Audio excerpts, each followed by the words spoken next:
Hi everyone, welcome to Tom's Man Shed. Okay, so first of all, you may notice I'm on a different mic. After years and years of good use of me old faithful Samsung Meteor mic, I thought I'd treat myself to another one. Fancy something a bit more directional and a few more features. So after reading many reviews, I got this one. It's makes it F Juice, Fiduce, whatever. No idea how you pronounce it.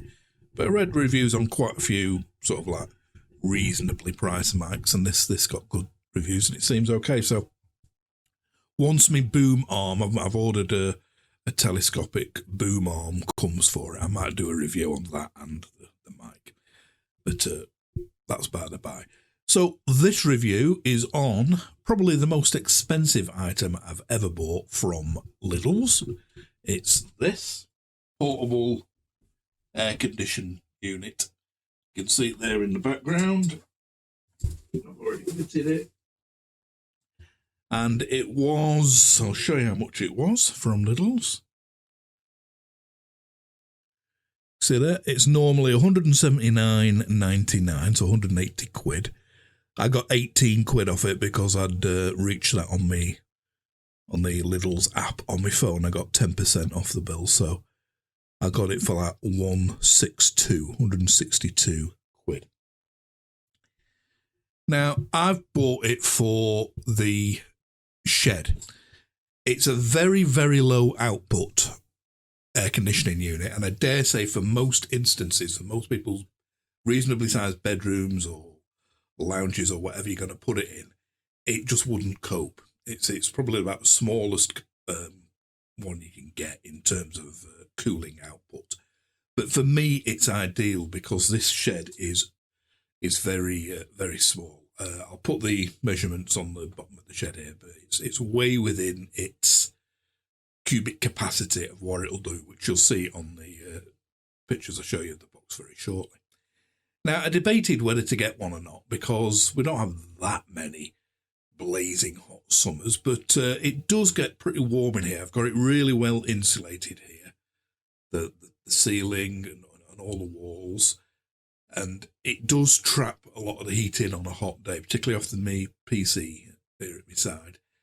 And if there's one or two people, if my friend Mark comes around for a Zoom quiz, it can get quite warm in here. So I thought, oh, sod it, I'll buy one and do a review on it. And so far, it's great. But I'm going to make this video in two parts. This part is just the installation of it, in my case, against an outside wall. Most people will be using the window kit, which I'll show you very soon, that you get with it, to dangle the hose out of the window kit, out of the window. Again, I'll go into that shortly. But I've got it fitted permanently behind me through the wall to a COWL outside. Now, that's what this video is going to be all about, fitting it to that and just running through the basic features of the cooler. Part 2 is going to be an in-depth one on the running costs, how much power it's using, how quickly it cools the room from a certain temperature to a certain temperature, and how to drain the water and things like that. It would have been way too long if I'd have put it all in one. So look out for part 2. I'm going to wait for some good weather. I'm going to have to wait for some really hot weather because it's not been a steaming hot day since I bought it. But I'm hoping for something like in the 30s again, and then I can give it a thorough wring out and test it and see how cool it can get the room. So look out for that. Part 2 might be a month or so, yeah, even longer. I don't know, whenever we get the hot weather. So anyway, this is part 1. So first of all, I know people do like unboxings, so let's have a look at I did film me unboxing it in the dining room. Let's have a look at that now.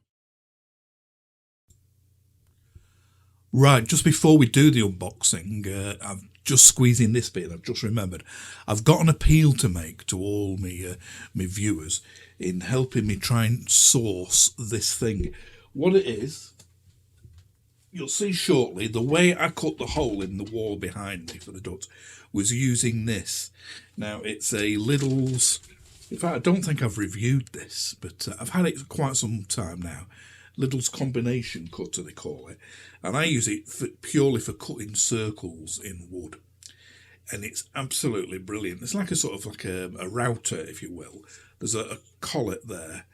And these little tools, you can get like a routing tool, and you get this drill bit thing, and that's goes in and it cuts the hole brilliantly. Like I say, you'll see behind me cutting it in this MDF on the inside walls of the shed. It goes through like a knife through butter. But I snapped this bit during doing it, and I've been absolutely everywhere trying to get one of these, and nowhere has them. I've been to Screwfix, I've been to Blackpool Power Tools, I've been to Chadwick's, I've been to local DIY places, S&S Timber Supplies. They all do sort of saws and stuff, but nobody does this. So I bought some, you'll see all this later, some side cutters, and it was absolutely rubbish. But what I'm after is that if anybody can tell me where to get one of these, I'm going to put the full details of it and go into it in more detail later in the video. It goes in this hole. I'll give all the measurements of the hole. So if you use the red stripe underneath to skip any unwanted bits, if you go along to the bit where it'll say something like appeal for help sourcing part, and I'll give you all the details there. But it'd be absolutely great if anybody could give me a link. I've searched Amazon, eBay, and I can't find anything with these specific measurements that I need. So hopefully one of you brilliant subscribers or viewers will be able to help me out. So anyway, let's get straight into the unboxing now. You'll be seeing this in use very shortly. Okay, so here it is. Picked it up about an hour ago from Lidl's. I haven't unboxed it myself yet, as you can see, so I'll cut the straps. That is an information panel there. I'll show you a close-up of it now on screen, so you can sort of freeze frame that and take it all in. Okay, so I'll quickly run through the symbols. Top left there, cools. Obviously it cools, that's what we've got it for. Next one along, dehumidifies. Now, it's got a cross through that. I don't know what that cross means, because it does actually dehumidify. It's in the instructions. It's one of the programs you can select where it acts just as a dehumidifier, and then you can empty the tank. Again, I'll go through that later in more detail. Fans, yeah, it's got a fan to blow the cool air around the room and another fan to extract the hot air from the room to the outside. 2 fan speeds, obviously just high and low. That's 16 to 31 degrees. That means it will chill the room to anything between them settings. It won't chill it below 15, and you wouldn't want it chilling above 31. Now, I thought at first it might act as a heater as well, this. So if your room was at, say, 20 and you selected 31, would it heat it up to 31? But no, it is purely just a cooler. So if you selected 31 and your room was below that already, the cooler wouldn't even kick in. It'd just act in the fan mode. Next one down, 24-hour timer. You can select a timer to shut it off after 1 or 2 or 3 or 4, so on, hours, right up to 24 hours. Next one, that's the area it will do, between 30 and 45 cubic meters. So quite a small room. That's why this one is plenty for me. But for most sort of households with a reasonably large bedroom or lounge or whatever you want to cool, it is pretty low. You'd be struggling on that to get it to cool. But for a small little shed like this, or a small office room in your house, it's ideal. Next one along, 2.06 kilowatts, so 2 kilowatts, 7,000 BTU. That's its power, if you will. That's how quick or whatever it's capable of cooling the room. Obviously, ones that are 10,000, 11,000, 12,000, 14,000 would be a 4 kilowatts. That would cool the room twice as quick or cool a twice as big room. The next one along, 785 watts. That's its power consumption. It's not constantly 785 because the compressor keeps kicking in as it does on your fridge or your freezer or whatever. And when it's not in use, it's just the fan, which is about 150 watts, I think. Again, I'll be going into great detail and showing you all its power consumptions in part 2. This is just part 1, the unpacking and the installation. Now, if you're wondering how it's got a power of 2 kilowatts when it's only using 785, well, confuse me as well. Google it. There are loads and loads of articles on it. It's different with air conditioning. With a heater, it's using 2 kilowatts. It will put out 2 kilowatts of heat. But that's not the way with air conditioning. So Google that. There's big articles explaining it all better than I can do. And finally, the 65 decibels. That's obviously the noise output. Yeah, it is quite noisy. It's livable with because it's like a whooshing noise, like a fan noise. It's not a high-pitched whine or anything really annoying. But yes, it is quite noisy. And again, more expensive branded name units or whatever will probably be a lot quieter. But again, it's something you have to live with it. If it's too noisy for you, it's not for you. And then finally, the 3-year warranty. As with most of Lidl's electrical stuff and Aldi's, they come with a 3-year warranty, and they are good. They back up that warranty. Have a look at some of the other videos on that. So that's pretty good. There's not many, even big brand names will give you a 3-year warranty. Other infill panel, basically just explaining what them front symbols did, but in a bit more detail.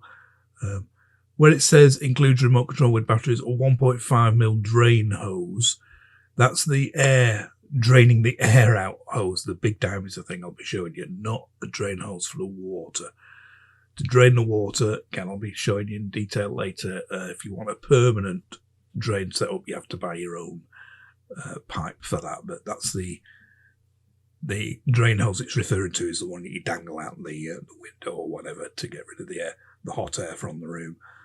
And all the rest of the info's there. It's energy class A, so in the middle, not the most efficient, but not the most inefficient either. Now that's a picture of it venting through a window, which I dare say is probably going to be the thing that most people will do.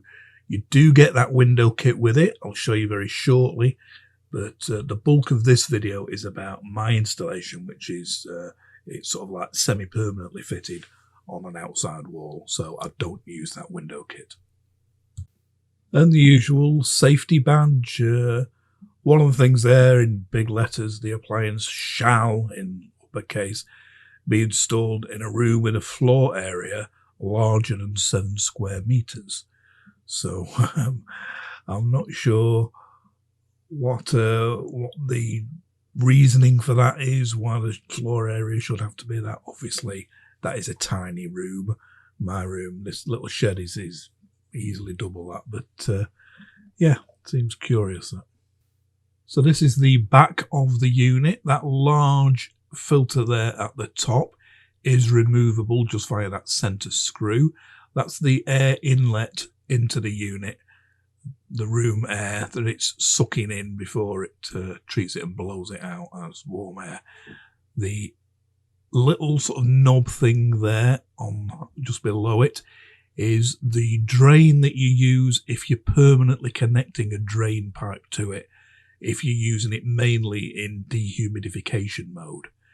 So if you're using it in that mode all the time, more as that than a cooler, you would connect a permanent pipe to that and lead it through the wall to the outside drain. Saves you keep emptying it into a bowl or whatever. I won't be using that because I'm using it mainly as AC, and it doesn't produce that much water in that use. And I'll be just using the drain you see in a minute at the bottom to drain it. But again, we'll go into that in more detail in part 2. And the square vent you see to the right of that is the air outlet vent. That's where you connect the flexible hose and lead it either through your window or, in my case, through the wall directly to the outside. And there's the bottom hose connection that just mentioned. That's the one most people will be using all the time to drain any water it collects. It sends most of the moisture it collects out of the air out with the hot air outside.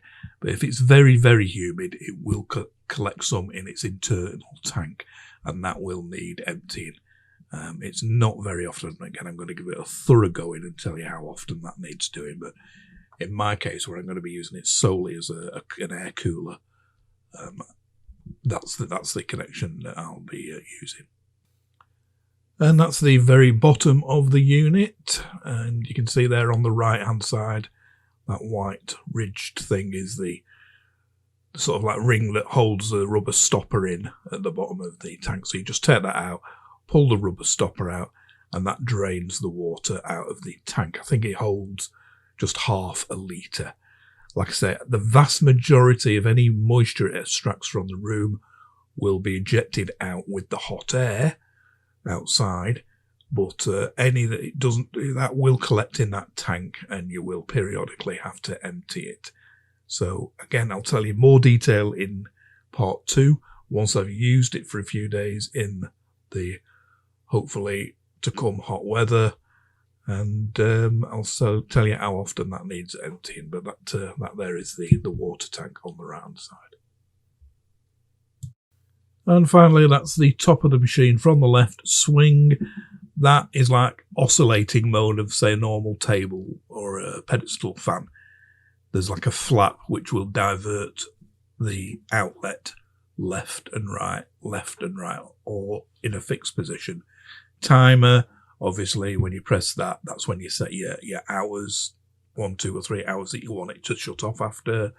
The speed is just 2 speeds, high and low. Under that high and low, there are a little white bulbs. When it's in use, you can see a white display in the centre, temperature display, and telling you what mode you're in. And then on high or low, and where it says cool, dry, and fan, you get little bulbs lighting up that shine through the plastic. Up and down, that's to set the temperature up and down.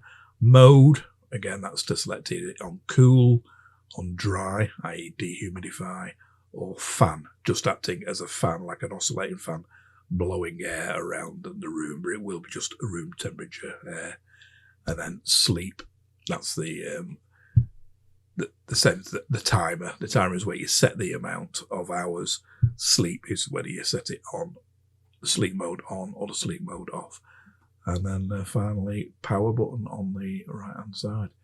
When it's powered off, the temperature displays all the time in the middle, the current room temperature. So we carry on unboxing it now.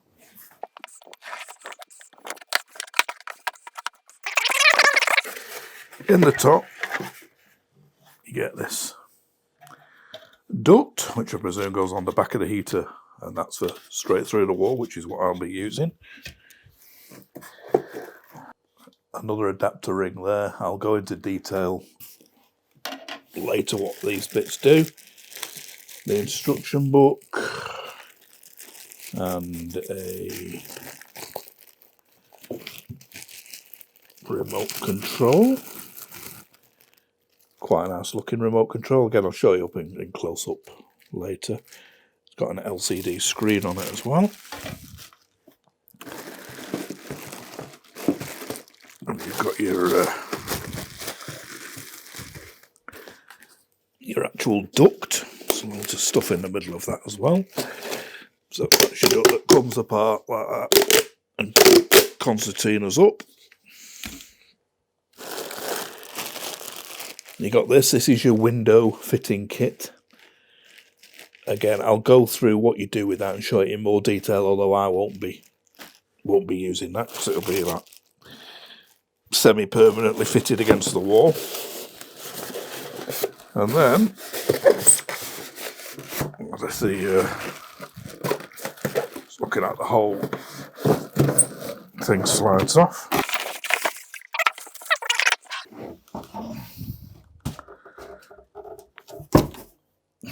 Take the whole top off and bag off that. It's got this peel off pleasurable film at the top. I'm going to leave that on just to protect it from scratches and that while I'm installing it.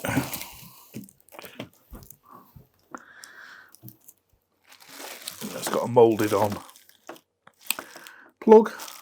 Presume it'll have a 13 amp fuse in there. We'll check. And that's the unit itself. So we've got the vanes at the front, all the buttons there. Again, I'll show you in close up later. Again, we've got the same information badge on here. And we've got these on the back. Again, I haven't read up at all about these, but these are removable filters. I'm not sure how they come off at the moment, but I will show you.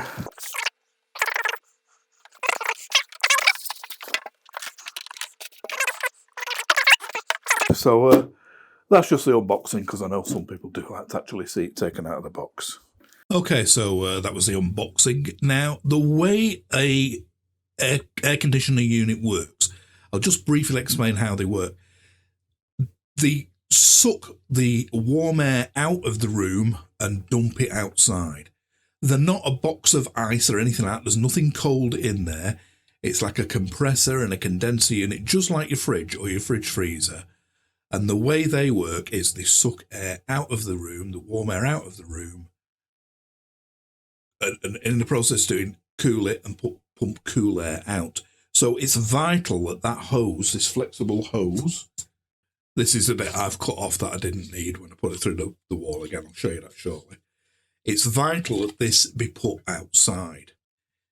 You might think, well, my fridge and my freezer doesn't need a hose, but that is a sealed unit. Your fridge, if you can think of your fridge or your freezer as the room that, like this room that the heater is in, they're sucking air from that cabinet, from the fridge cabinet or the freezer cabinet, and dumping it into your kitchen.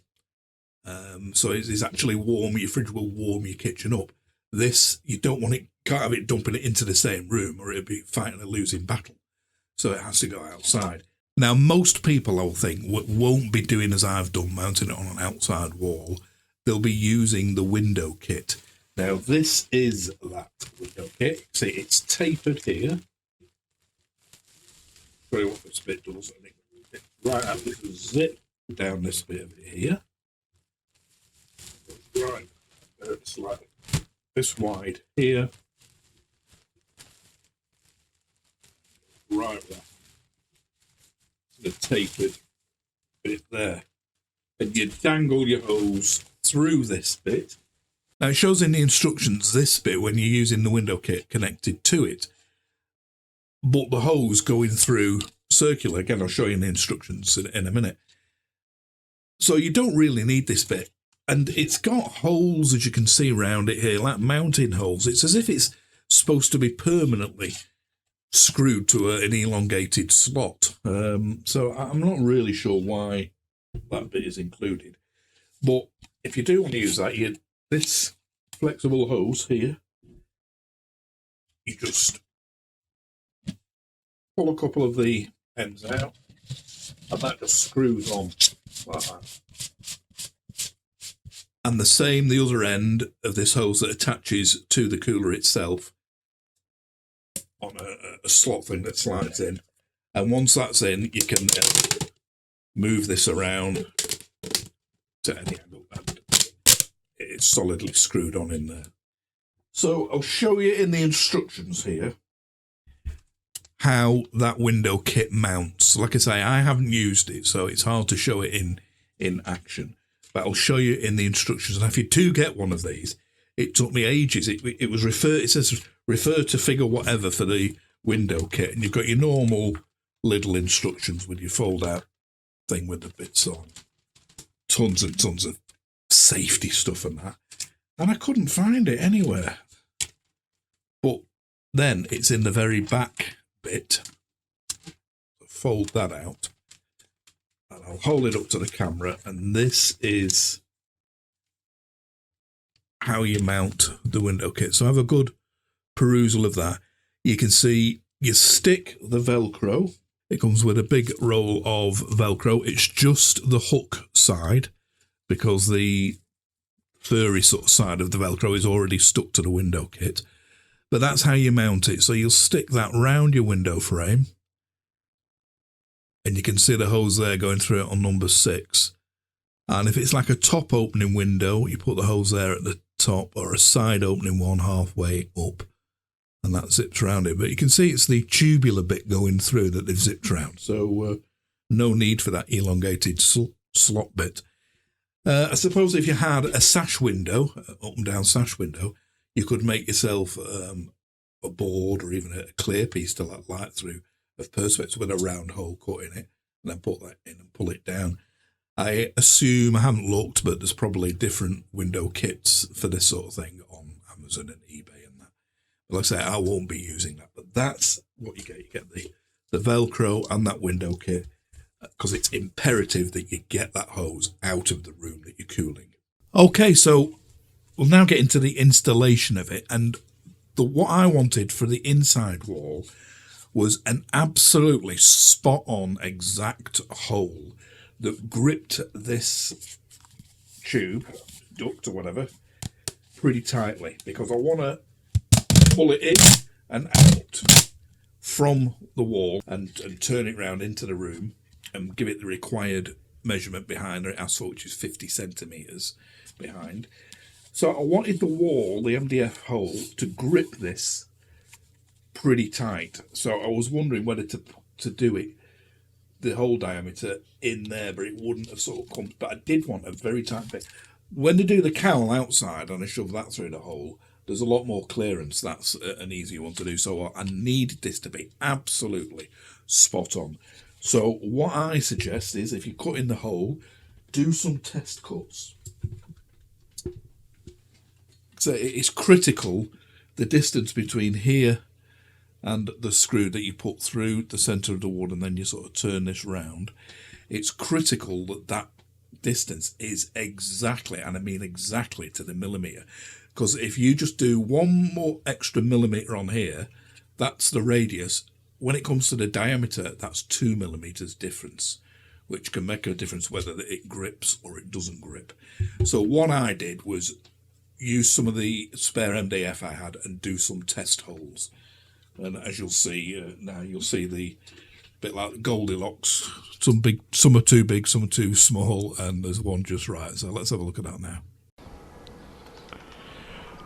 So what I did was drill some test holes, as you can see here, in a piece of MDF I had. And the first one, I thought I'd measured it bang on, but as you can see, it's way too big. So that's not going to grip it in any way, and I would have to fill quite a gap around there. Now this one, still, I reduced it a bit, but still, there's plenty of play. You can see the gap. It's quite a gap. Now this one is too small. I thought I was doing it tiny bit lower, but I did it quite a lot lower. So it's, yeah, I found it quite hard getting that hole exactly right. And then this one, final one I did, is perfect. That screws in there. Oops. I'll put the camera down and just screw this in because I need 2 hands. As you can see, this one is absolutely just a perfect fit. You can see it coming out the other side, and you can sort of like screw it in, and you can help sort of like pull it out here between these ribs to get it butt jointed up to the cowl outside. Once it's gone through your wall, it doesn't go over the cowl, and the cowl doesn't go in it. It's about the right size, so I'm going to have to tape that to it, but it just shows it there. It's gripping it pretty well just on that bit there, and it's gripping it well enough so that I can sort of like pull it out a bit once I've got some glue around there, and you can still bend it to your required place. So I cut the hole perfect there, and I thought, right, great, that's going to be it for the inside. Don't move that measurement. Went to cut the inside, and as you'll see shortly, the hole ended up a bit too small, so God knows what went wrong. I thought I'd got it spot on. I think, like I said, there might have been a bit of play on the original hole I drilled through from the inside out, so I was holding it the wrong place. But like I said, 1mm on the radius will make a hell of a difference. Anyway, ended up a bit too small, as you see, and but at least I was able to enlarge it, and I used this one to enlarge it. So, like I say, I snapped this during doing this. So, again, peeling for this in a bit. I'll do the full measurements after this bit. So, let's have a look at it, cutting through the inside wall now. So, first of all, what I did was obviously position the heater where I want it in the room. And again, it has to be sort of pretty precise. I don't want it covering this plug socket below because it's going to be using one of them. And this little table at the left hand side, my left, it's got to clear that. That will be replaced soon with another set of drawers. So once you've found your position, put that on the back of the heater and sort of slide it up to one, obviously marked round. Now the hole I did here was just to sort of put my finger and put a rod in to feel that there was no 3x2 joists or whatever that supports in. I did a little diagram for the shed, so I'm pretty sure where it was. Here's that diagram. Did this 5 years ago for such occasions of this. In the future I wouldn't know where my uprights and my horizontals were, so I measured everything accurately. So I was pretty sure we'll be clear here, and sure enough I am, all the way around. There's no cross members, so I'm confident to drill there. I've got the size exactly right as I've just shown you with drilling them at sample holes. Bit of a waste of MDF, I know, but I'd sooner do that than end up with a hole too big.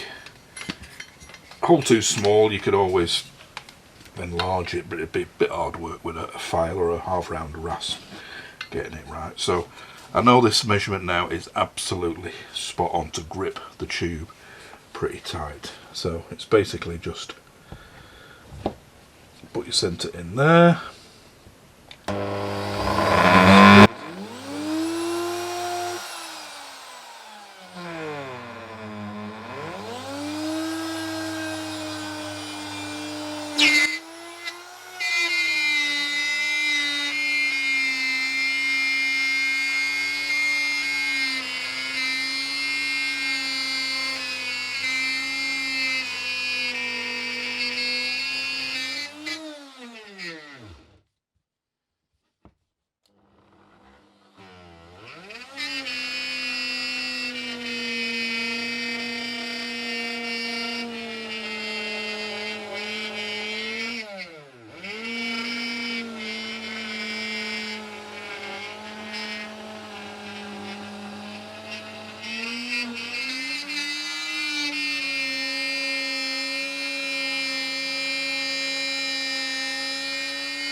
Okay, and that's the disc out.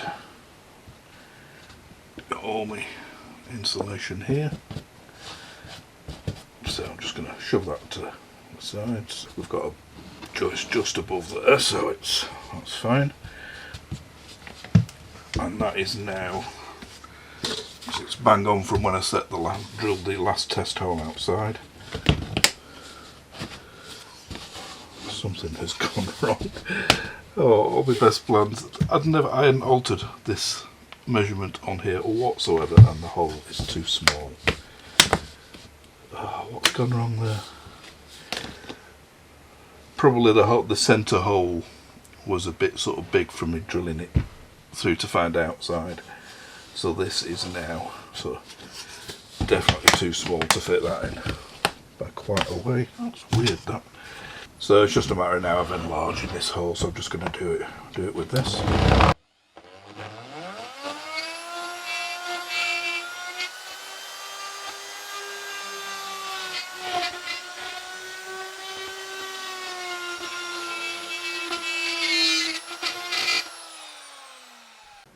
Okay, so after about 5 minutes just going round, I found the different cutting head was better for this, the wider one with the sort of side cutting flutes. And yeah, just trying to enlarge it bit by bit. But yeah, all I can think, like I say, was that centre hole in there with me drilling a drill through to outside to find out where it was much bigger than the hole, so it was moving side to side. And so it just shows you've got to be absolutely bob on with the measurements on this to get the hole exactly right. So as you can see now anyway, that is pretty good. It's sort of like, it's a very tight fit, it screws in there and that will sort of grip it, so even when I pull it out I can put a bend on it with a bit of hot glue around there as well to seal it. That'll be pretty secure, stay put when I put the heater out and bend it into the room. So we'll go and drill the outside one now. That's not quite as important as being bang on. I can have a bit of slack on that because that's just going into a terminal, as you'll see shortly, and it doesn't have to be held tight in the wood. So let's go and do the outside now. So if you're doing like me, fitting it on an outside wall, you will need some sort of external cowl. Now you can get various ones. You can get fixed louvered ones, which are just angled down and open all the time. But you can get sort of like insects and things coming through. Could have a mesh on the back, but that reduces the airflow out. And there's also louvered ones that open up, some with multiple louvers. But the one I picked was this one here, this Care Brown outlet grill. Be careful you select the right one here. So there's 100mm, 125. Make sure you select the 150. It's showing it at $16.99, but I only paid $11.98 for mine. So the vagaries of Amazon, that just varies price day by day. Slightly different than mine. This is the terracotta one, but that's the brown one. But it shows it with like a round flap there, and as you'll see soon, it has a square flap. But basically, it's the same thing. So if you are doing what I'm doing against an outside wall, you will need some sort of external cowl like that. So let's have a look at that in a bit more detail now. So this is the cowl, obviously for the outside. As you can see, there's a flap in it. If I move it with my finger now, you can see that. You can see the swinging cap, so when the air blows through it in the direction of my thumb, it pushes it out the way, leaves it on. When it's not doing it, flops back in place. So I may put a bit of gauze under there as well, just to keep snails and big insects out. So we'll see how it goes anyway. But well, that's the cowl. Okay, so first of all, this bit comes off. This, you just squeeze it in each side like that. Oops. And then it comes out on these little tabs, you can see. So that comes off, which leaves you with that. And there's the swinging flap, you see. So when the air comes through from the AC unit, it pushes that there. And that, again, just comes out pretty easy. And that leaves you with the 4 screw holes here to screw it to, in my case, the outside boarding of the shed. So I've looked at ways of mounting this on here. At first I thought maybe pull that right out and try and get it round the outside, but it doesn't. It just does not fit round the outside at all. By the way, there's no wire in this. It's like flexible and concertinas in and out, but it's purely plastic. So when we come to cut it, it's going to be an easy cut. There's no wire to cut through. Some of these ducting I've seen before have a wire spiral inside, but this hasn't. So if we pull out the very, get it till it's the very end of it there, so you've got like a little cone there. That just sits in the opening. It's a bit hard to show it on here, but it sits right in the opening there. So I'm going to need 2 hands here, but what I'm going to do is put that in there and then just get some gaffer tape around here. I've got some aluminium, some metal silver tape as well, which I would put around if it was getting extremely hot, like a car exhaust or something, but it's only pumping out room temperature air, so I think the gaffer tape will be fine, and it's within the confines of the wall, so it's not subject to weather, so it should be fine. So I'm turn the camera off now because it's hard to do it in front of the camera without moving it all around, and I'll just show you it all gaffer taped up. So I've just come to start putting it in. I was just going to show you the finished thing all taped up, but I thought I'd show you this first. You'll notice there's 2 sort of lugs on here. It'd be better if they were out of the way, the moulding things, I think. And that just stops the thing, as you can see. They stick a fair bit in. They stick like 1/4 of an inch or so into the gap. So what I found when I was doing it is if I put 2 slots in here, like that, slot there, and a slot there, they will fit over them lugs, and the whole tube goes comfortably inside. And if you just do them long enough to sort of like get it a few sort of like rings inside, we'll be able to put some masking tape here, between here and this bit, all round, and we'll be able to do it on the outside as well. So that'll be doubly strong, so then as we pull the heater forward and back in the shed and bend it round, which will be more from round here. I dare say I'm going to have to shorten this tube, I'm not sure yet. But that'll be securely held inside and outside now. So I'm going to tape that up now and I'll show you the final thing. Okay, so as you can see, that's all on now. So all taped around the outside, and again, you can see it's not particularly neat, but trying to get it round an inner circle and over all these ridges, but it's absolutely stuck on there solid. And as you can see, pull this now with either thing. One thing to notice, and I'll point it out later when I put it on the wall as well, to remind you, is when you're putting it on, when you're putting it through the wall, this bit here, it looks symmetrical, and indeed it is, because it's got little slots at the top. It's got little slots there for the flap, so the flap can go in there, or if we turn it 180, the flap can go in there as well. So you think, oh, it doesn't matter which way I put it through the wall. But if you look, this side, on the top there's no holes, and on the bottom there are 2 holes. You can see them on camera there, in the bottom, and I assume they're drain holes.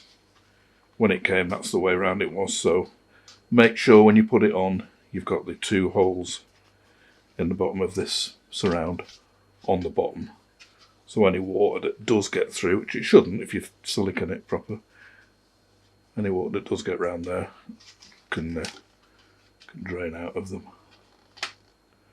Okay, and when drilling the hole in your outside wall, shed, whatever you're drilling through, except for meat, it's going to be easy, it's going to be wood. If it's brick, it's going to be a bit harder. But if you remember when we drilled the inside one, we wanted exactly, and I mean exactly, the right diameter hole, sort of slightly sort of smaller than this, just so it gripped the inside and it didn't pull through. Now for the outside one that I'll be doing shortly, it doesn't matter quite as much because that is taped to there. It's firmly taped to that. It's going nowhere. This will be screwed to the outside of the shed. So it's going to be a solid object. So it doesn't matter if there's a bit of sort of like play either way. So I'm going to do it exactly this inner square here on the tile. So like it's just rebaited in a bit. Is exactly 6 inches.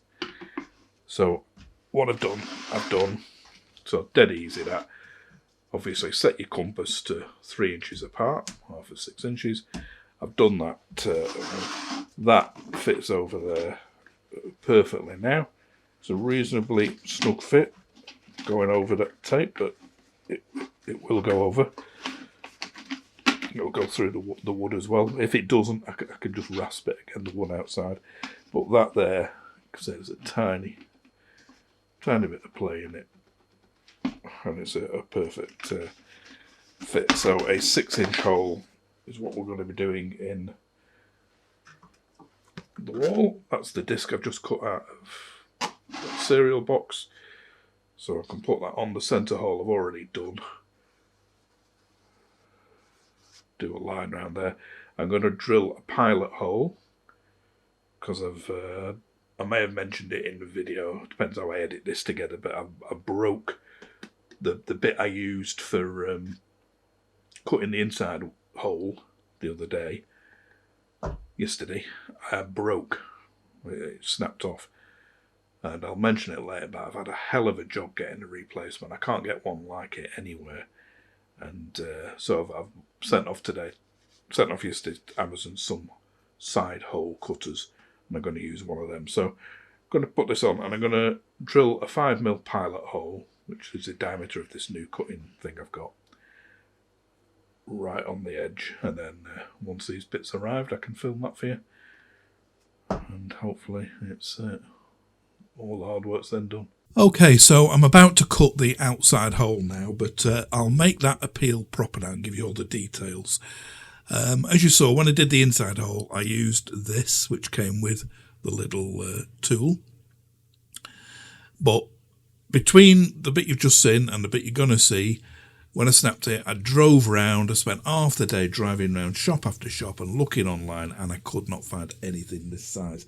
So what I'm after is this sort of thing, a spiral cutter. I've tried looking for spiral saw, root a bit, whatever, but sort of thin at the end there for cutting just any sort of like thin thing. But this shaft bit here has got to be, using me micrometer, it's showing up as 4.8mm, which is 3/16.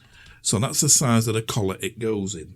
Now, a 5mm bit will go in very tightly, but it's not brilliant. It does go in, but it's a very, very tight fit. So it's only 0.2 of a mil, but it makes that difference. So 4.8mm diameter there, I'm after, or 3/16 of an inch. And any sort of width there, it's only for doing a cut. So if anybody can find me something like that, I would be eternally grateful. This is what I sent off for, and I was waiting to arrive before I make this next bit of the video. Just a set of side cutting bits in various sizes. Well, that thinnest one would have been the ideal one to cut the hole, but of course the shaft of it is too thin there to fit in the collet. So I used the 5mm one, but as you'll see now, it's absolutely rubbish on wood as thick as that. The cutting bit on this, it's hard to see, but it's really, it's like a spiral saw cutting edge there. But on these things, the cutting bits are these, and they act like little sort of like chisels. And they're just nothing like as good. Maybe on very, very thin wood, plastic, ideal on plasterboard. It cuts through plasterboard okay. But on the wood that the shed's made out of, which again is only like a 1/2 inch sort of thick panelling for sheds, as you'll see, unbelievable. You're pressing like mad. It's making a hell of a squealing noise and moving. After like a minute, it's moved about half an inch. So totally unsuitable. That's what I'm after. So I'll put the measurements down below, and if anybody can source me one, that'd be absolutely fantastic. I'll give you a name drop in the next video. So right, let's go and cut that outside hole now. Okay, so I've put the compass in there. I've drawn an exact 6-inch circle round there. The new bits have just arrived off Amazon, the side cutting bit. Okay, so I've adjusted the foot plate, sole plate on here, raised it up so it coincides with the cutting bit of that drill. Tighten that up. I've put a bit of tape around here, as I may have mentioned it earlier, just so that's a snug fit in this hole that I drilled through from the inside out to find where we were. And I'm going to drill a hole now with me, a 5mm drill bit, on the edge of this circle. So remember, if you're cutting a hole, if you're using this to cut a hole, we want the outside edge of this on that line. If you were cutting this out and keeping it as a circle, like a wheel or something, you would position your drill outside of the line, so it's cutting circles. So we want it just there. So I'm hoping this comes out, because this is bang on 6 inches.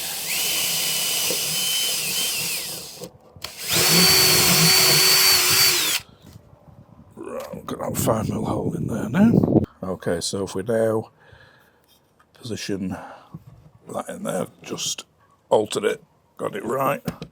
Hopefully, this should now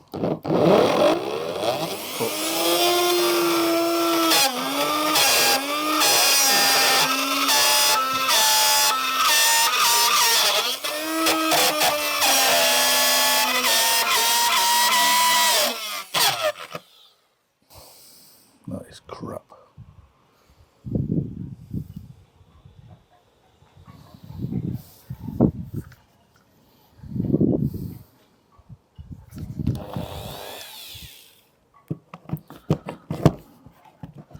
Try a slower speed.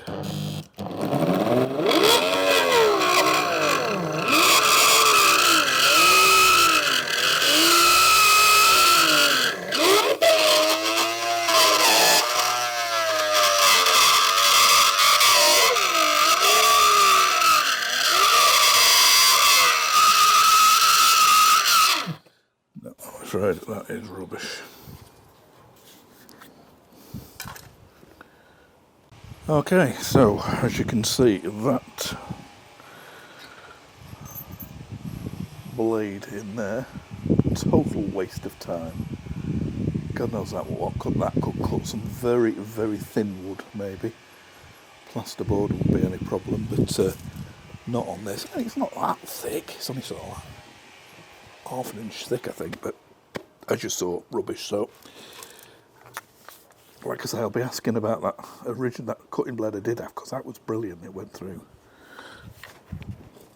really easy. But so it's back to plan B now, using the jigsaw.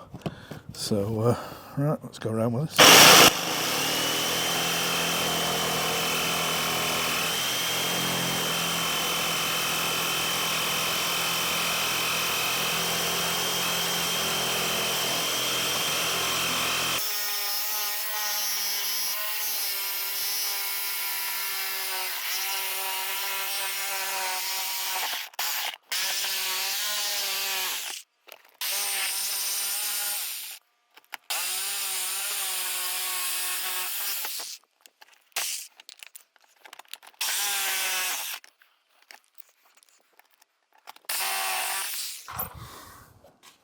Okay, finally there.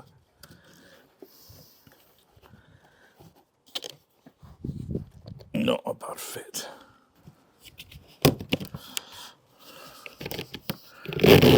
Okay, see, it's going in there now. Okay, where are the two drainage holes? Yep, that is the bottom.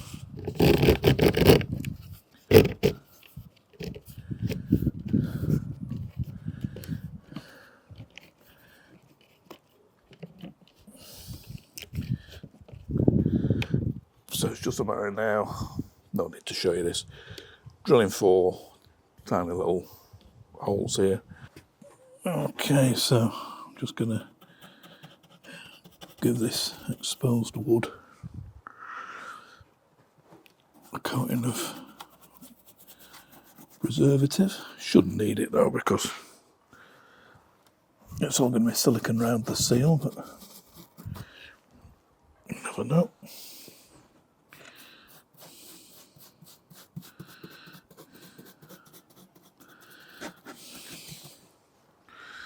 By the way, the one I use on the shed, because it's planed wood, you can't use just the cheap stuff you use on fences. And I've tried a few, and I think the best one is Run Seal Fence Life Plus. To say 5 years on it, but I usually sort of give the shed a recoat every sort of 2.5 to 3 years, and it's been absolutely brilliant. It's been a couple of years since I've done this, and you can see it's still great.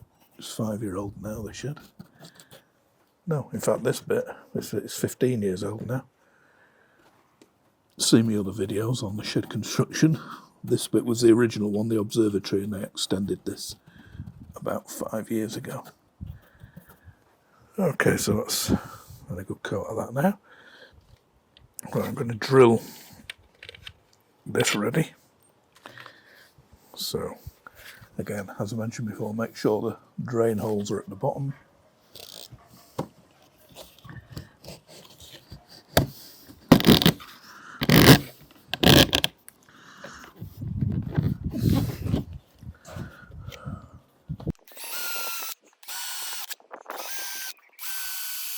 I'm going to put loads of silicone in here.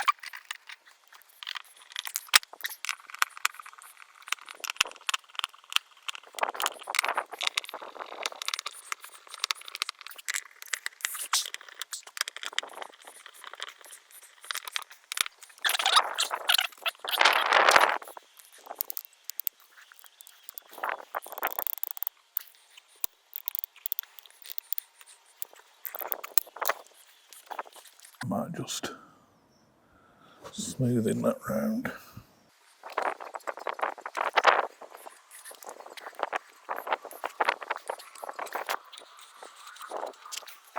And obviously when you're sealing the bottom, just make sure you haven't blocked the drain holes. I'm assuming they're drain holes, but they are holes, so make sure they're not blocked by silicone. So that's about it outside. I'll take the camera off now and just show you the view inside. So you can see now, 4 screws, sealed all the way around. And that's right through to the inside of the shed now. So I'm going to put this hinge thing in here. I debated whether to put any grease on it, but I won't bother. But I'm going to spray just a bit of PTFE spray on it, just to make it hinge really freely. So I'll go and put that on now. Okay, so the flap is on now. I'm going to just give it a spray with my favourite spray. I like this better than WD-40 because it has PTFE in it, so there's going to be no friction on that flap at all now. I'm hoping that thing doesn't, in the wind, flap in and out, because it's going to drive me mad inside clicking if it does, but I'm hoping with this shield on it won't. Now, again, I'm unsure what to do about that. I might put some sort of mesh, not too fine a mesh, obviously, we want plenty of air to get out. but I don't want biggish insects or sort of snails or slugs or whatever crawling up and getting in. So we'll see how it goes. And like I say, you can hear it tapping now, which I will inside. So hopefully I'll stop with this. If not, I'm going to have to put some like foam along the bottom just for it to flap against. Okay, and that just pings in like that. And can't hear it flapping, so fingers crossed. But yeah, even with that COWL on, when it's windy, and it doesn't have to be particularly windy, I can hear it ticking inside as it goes across the bottom. So I've got ordered some tape from Amazon. I'm still waiting for it to come. It should be here later today. So let's have a look at that tape now in action and see if it does stop that ticking noise. So yeah, I hope you can hear me okay, but this is what I'm hearing in the wind. Yeah, thing tapping against there. So I'm just going to add a bit of this foam tape to it and see what it is. So this is before. So I just took 2 sort of layers. Very thin, it's only 3mm thick, I think. This tape to the bottom there. So we'll put it on.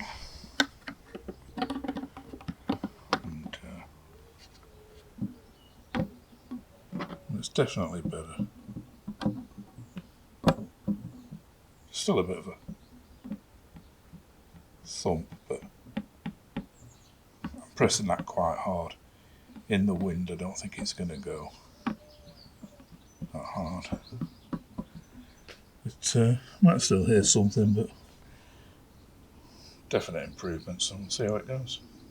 Okay, so just squeeze that bit in there. It's only just this minute arrived at 6 o'clock from Amazon, that foam tape. So I've just rushed outside, stuck it on, and as you saw, yeah, it's a definite improvement. So I'll see how it is tonight and in the wind, and I might be able to hear a little thump, but not like a horrible click like before. So right, nearing the end of the video now. Let's just see its final position before and after I shorten the tube. Okay, so it's fully through from the outside now. The outside cowl is against the wall. After just cutting the hole for it. And without altering the length of this, you can see it's sticking way too far out into the room. Like I say, I'm going to be getting rid of this. There's a table here adjacent to it that you can't really see. Just see the corner of it maybe. I'm going to be putting a little chest of drawers in here. So I just want to, when it's in use, just sort of swing it round like that. And that'll then give me the 50 centimetres it recommends behind it to let the air, plenty of air in. So I'm going to have to cut this tube back down, as you can see, probably to about here. I'll probably want it about that far off the wall, and then it won't stick out any further than the table already does, or the cupboard. So I'm going to cut these down now and see how we go on. Okay, so as you saw there, it was sticking quite a long way into the room. I didn't need it that far in. So I've cut that much off. Now, I could cut even more off and still get enough play to turn the corner to direct it into the room. So I'm going to experiment with that. But for now, it'll do. And I need to get me chest of drawers I plan on putting in there to get all the measurements right. But I've cut that much off. And it's dead easy stuff to cut. You should just draw your black line round. And I used that knife, and it just sorts through. As you get to like down one ridge, you've just got to go across the other one. But dead easy to come out, and it turns corners not that much. So, like I said, I could afford just to even maybe about that much coming out the wall, and it would still be enough to get a 90-degree angle on.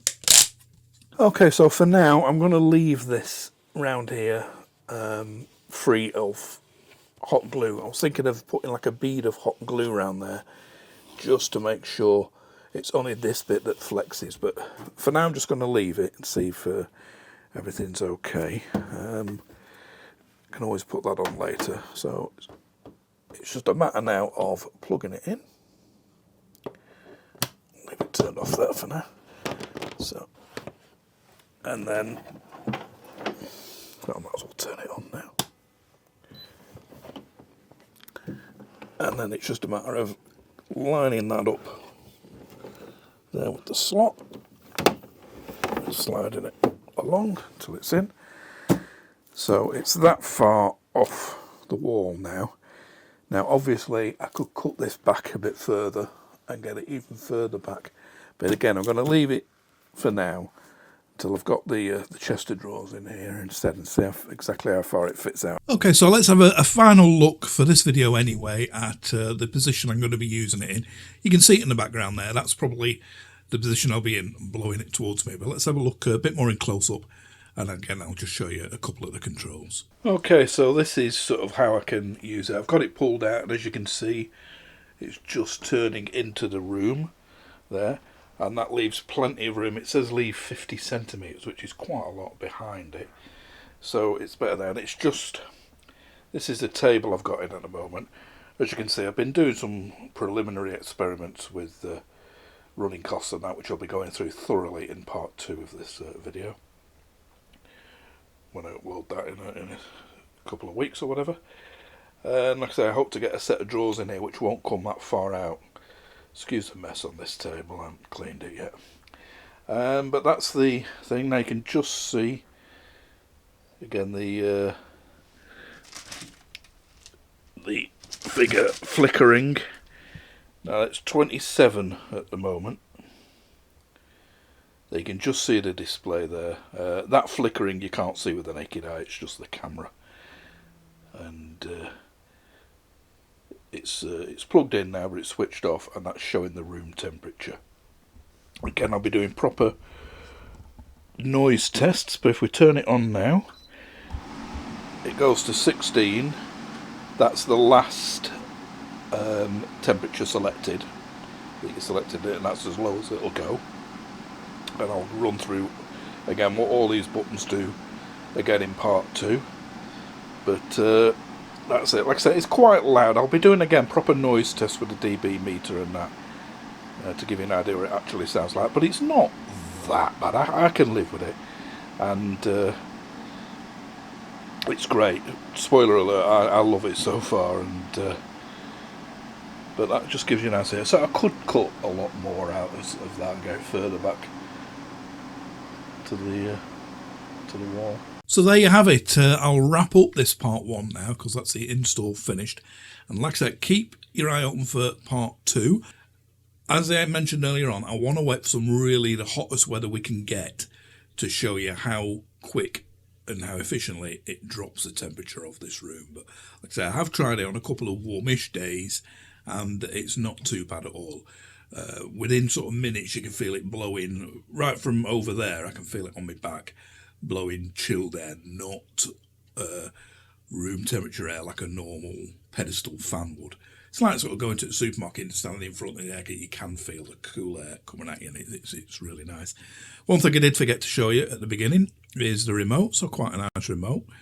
But again, I'll be going through all the features of that in part 2. So hopefully this has been of some use to you if you're thinking of putting it against an outside wall. I know I skimmed over the window kit, but there's no means of me trying that without sticking loads of Velcro to my window frames, and I'm not going to be using that. So there'll be other videos online on how to do that. But hopefully you've seen everything you get in the box, whether it's going to be suitable for you. I'll go into the pros and cons next. There's a couple of things that I'd like to see added, some things I'm not happy with. Generally, I think it's good value for money at that price. So hopefully this part 1 has been of some use if you're contemplating getting one. Like I said, keep your eye open for part 2. That will be uploaded as soon as I've done the tests in the good weather. 2-3 weeks, something like that. If you haven't already subscribed, please click the little picture of the shed here and click the bell icon below, and you'll be informed of any new updates, so you'll know as soon as I've uploaded that. Give me a thumbs up if you possibly can, if you've liked this. If you haven't, give me a thumbs down. I'll see you for part 2 very, very soon. We'll give it a thorough workout. Thanks for watching this. Bye for now.